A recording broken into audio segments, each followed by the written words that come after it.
this series can turn out bad for them. The Western Conference Finals is set. The Lakers versus the Nuggets, not KD versus LeBron. Something I was hoping to see this year in the Western Conference Finals was that matchup against LeBron and KD and see them duke it out. And let's figure out who will go to the NBA Finals. But Joker and the Nuggets proved me wrong because I doubted them, even though they are the #1 seed. I've seen teams that had #1 seeds before, i.e. the Atlanta Hawks doing their run. We had the #1 seed, 60-plus games. But let's be serious here. That's a bad comparison because the Joker is the best big in the league right now, 2-time MVP. That's something that the Atlanta Hawks didn't have. But the Joker doesn't get a lot of respect from his peers, just from the outside looking in. I could be wrong about this, but going into that series, I had the Suns winning in 6. Kevin Durant, Devin Booker, DeAndre Ayton, maybe he can cause some problems. You have a couple good pieces around you, TJ Warren, Terrence Ross, Chris Paul. He ended up getting injured, which was, I hated for CP3, but the Nuggets showed us. And they proved to me that the Joker is not the only guy on this team. Jamal Murray is not the only guy on this team. We have Bruce Brown. We have Michael Porter Jr. We have Aaron Gordon. We have Kentavious Caldwell-Pope, who we picked up from that 2020 Lakers championship team. Now he's on our team making big shots, outscored Devin Booker and Kevin Durant at the half of Game 6 when they closed the Suns out. This is a serious team to be reckoned with. This is a real team. They are the real deal. Now, the Lakers, on the other hand, they had a different story. Started off 2-10.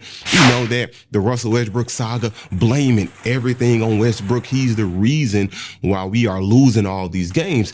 And by no surprise, we know they matched up against the Nuggets 4 times this year. They split the matchups, and that was before the trade deadline happened. So the Nuggets never faced this Lakers team that they will face in the Western Conference Finals before. Now, we fast forward, they are a great playoff team, a great defensive team, and this is the first time in LeBron's career where he's just not the main guy or the main source on the offensive end. He's giving the ball to Reeves, D'Angelo Russell, Anthony Davis is doing Anthony Davis things on the offensive end, but they are not dominating according to the numbers. Like, when you just look at their stats, like LeBron only averaged 24 points against the Warriors, but they dominated. Reeves got involved.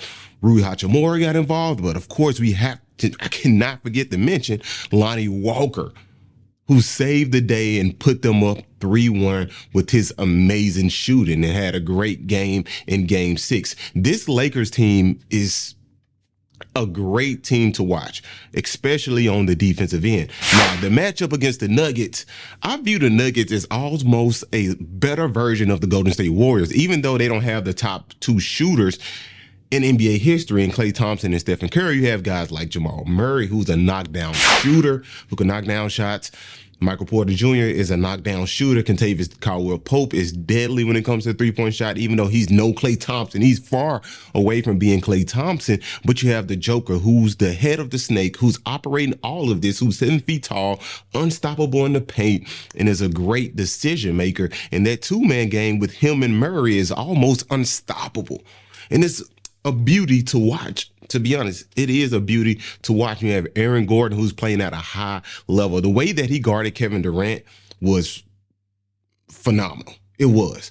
He didn't shut Kevin Durant down, but he slowed Kevin Durant down. We know Kevin Durant can give you 28 points on 14 shots, on 12 shots, on 13 shots. But Aaron Gordon made it tough for KD. Now, LeBron is a different animal. LeBron is not relying on these mid-range shots every single time or just going up for floaters. He's relying on getting to the basket, posting up, and making layups and getting to the free throw line. Kevin Durant and Devin Booker, that wasn't their main focus. Their main focus was just to shoot pretty jump shots and make tough jump shots and not get to the free throw line. That's why I believe they didn't have any success against this Nuggets team. Now, the Lakers, on the other hand, when the Nuggets faced them, you would have to deal with LeBron, Schroeder, D'Lo, Reeves, Anthony Davis, Rui Hachimura attacking the rim and getting you in foul trouble. Something that they did not have to deal with playing against the Phoenix Suns. And I know a lot of people love to say, oh, the jump shots, the midi,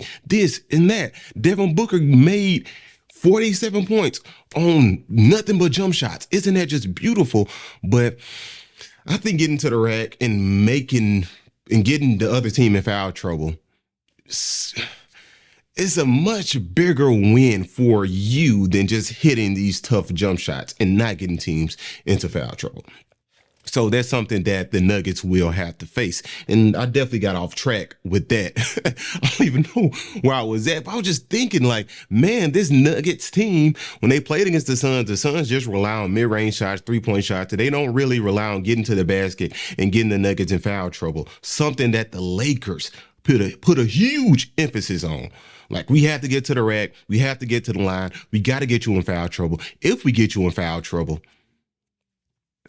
then you can lose this series. That's what I think. Lakers get the Nuggets in foul trouble, they can lose this series. But back to the Nuggets just remind me of a better version of the Golden State Warriors. Even with Bruce Brown is a better version of Gary Payton. Gary Payton, all series, the Lakers just left him open and dared him shoot threes. Now, my wife doesn't even watch basketball that much. And every time Gary Payton did this, she jumped out the bed like, don't shoot it, please. GP, don't shoot it. Now, I'm not trying to knock Gary Payton as a bad player. He's a great defensive player. He's good at hustling. He can get the loose ball, offensive rebounds. Bruce Brown can do the same thing, but he has confidence now to knock down that three-point shot. So I don't know if the Nuggets will use him in a pick and roll or to drive the bigs away from the basket, like pull Anthony Davis away from the basket. Now, I don't know if Anthony Davis will be guarding Jokic. He has to. With that lineup, LeBron would be on Aaron Gordon. I don't really know who will be guarding Bruce Brown. Maybe LeBron James might guard Bruce Brown. We'll see if Jared Vanderbilt gets any minutes. But this can be dangerous if they can use that. The same approach that the Golden State Warriors did and had a little bit of success with that. Bringing AD out of the paint, get him to that three-point line, in that pick and roll with Gary Payton, and they're just a layup line after layup line after layup line. I'm not sure if the Nuggets will take that approach, but it makes me a little nervous because Bruce Brown is just a better version of Gary Payton. And the Nuggets, they are playing just at a high level. I go back to Bruce Brown. Bruce Brown was not playing like this last year in the playoffs against the Boston Celtics with this confidence, driving the basketball, knocking down three-point shots. You had Kentavious Caldwell-Pope, who was a part of that 2020 Lakers championship run, who can knock down shots. Jamal Murray, we know what he does. We know what Michael Porter Jr. can do, can make and take big shots. Aaron Gordon, who's giving you a lot of effort on the defensive end, which is pretty impressive to me because this was a guy at first I was like, I don't think he's ready to accept that role as like the third or maybe the fourth option. Coming from the Magic, I'm the first option. I do whatever I want every single night. Getting to the Denver Nuggets, like, I don't really know if he accepted his role yet, but now I can clearly see he has accepted his role, and he showed me that against the Phoenix Suns. Now, this series is predicated on Anthony Davis and his defense. His defense changed and altered the whole series against the Golden State Warriors, making it difficult. Steph, Clay, Wiggins, Poole, whoever was going towards the basket, even playing great defense on the perimeter at times. We saw him get that stop against Stephen Curry. Now, can Anthony Davis do the same thing against the Nuggets? I think that he can, and I think that he will. This series is just predicated on his defense and the Lakers' defense in general.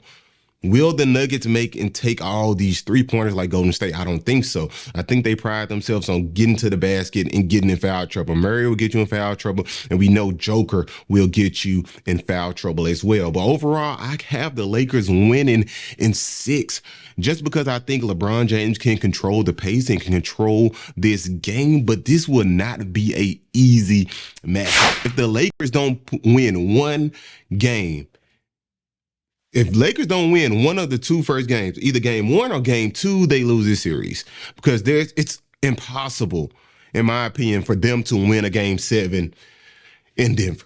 They might, who knows? I don't know. But if they win game 1 or 2, if they don't let the Nuggets go up 2-0, because the Nuggets are undefeated at home right now. Undefeated. Haven't lost at home. The Lakers haven't lost at home either. And we know Joker is putting up these big numbers. He averaged a triple-double against the Phoenix Suns. LeBron and AD, 24, AD 21 points per game. They're spreading the ball around. And this is like I said, the first time I ever seen a LeBron-led team that's so team focus. Like, okay, everybody needs to touch the ball. Everybody needs to get involved. Everybody has to chip in. The first time I ever seen that from a LeBron-led team, not just LeBron pounding the ball until the shot clock goes down and kicking into the corner for somebody to shoot a three. So this should be a fun matchup. It depends on Anthony Davis and his defense. Can he play with that high energy that he was playing with and set tone for the Lakers to play defense? And I really believe that LeBron has to set the tone on the offensive end. But this will not be an easy series to win. By far. Not at all. Y'all let me know. Will the Lakers win in 6? Will the Lakers get swept? Will the Lakers lose in 5? Or will the Nuggets win at 7? I'm just putting out a lot of options for you guys to choose from. Y'all let me know in the comment sections below. But it's clear as day that you have to respect this Nuggets team, because if you don't, they will wipe the floor with you. They will. Same thing they did to the Suns. And let me just get back to this Suns and this Nuggets matchup, because I was just amazed by it. Devin Booker and Kevin Durant putting up 80 points combined, but barely winning. Winning by 5, winning by 6, winning by 8. You have to have a great defensive effort and a great offensive effort to beat this Nuggets team. So if the Lakers come out lazy, not focused, this series can turn out bad for them.